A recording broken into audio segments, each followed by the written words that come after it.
Oh, the words I could use to describe the characteristics of my God. He is transcendent above all, yet attentive when we call on his name. He is an eternal flame, all-consuming fire that can neither be extinguished or tamed.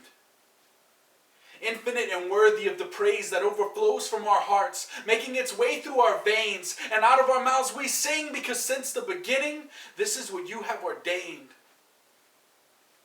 We are unashamed to call you Abba, Daddy, Father, because you adopted us as your own when we cried out for you to save us. Without you, we were faithless. No conviction for our mistakes and trying to be a better person in hopes that you would grade us on a curve that would somehow make us right in your sight was so absurd.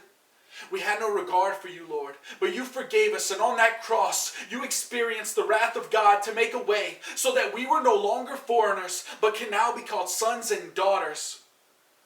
We've been justified by the blood that you poured out on Calvary's hill, and that same blood that ran then is covering us still. No condemnation for those in Christ. We've been purchased by the King, so stand up, straighten your backs, no longer slaves. You've been redeemed.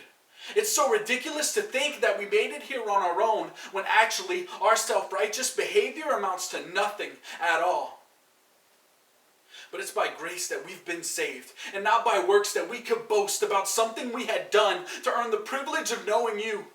The time is drawing nigh when this world will finally see the return of a generation crying out to Elohim. In reverence we bow, bending knees to our God clothed in majesty, rejoicing through the momentary displeasure of suffering in a world that was overcome by the same man that stands above every other God and reigns almighty. Oh, how he loves us!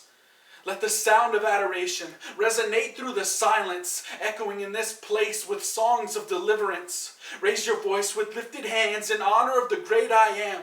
Let the fragrance of your praise become the aroma that remains on the tip of your tongue, so when you speak it will be the sweet smell of sacrifice like that of an offering.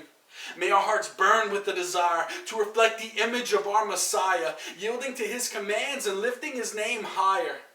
We are his beloved, precious bride, and from the shackles of sin, he has freed us. Yeshua, name above all names, otherwise known as Jesus.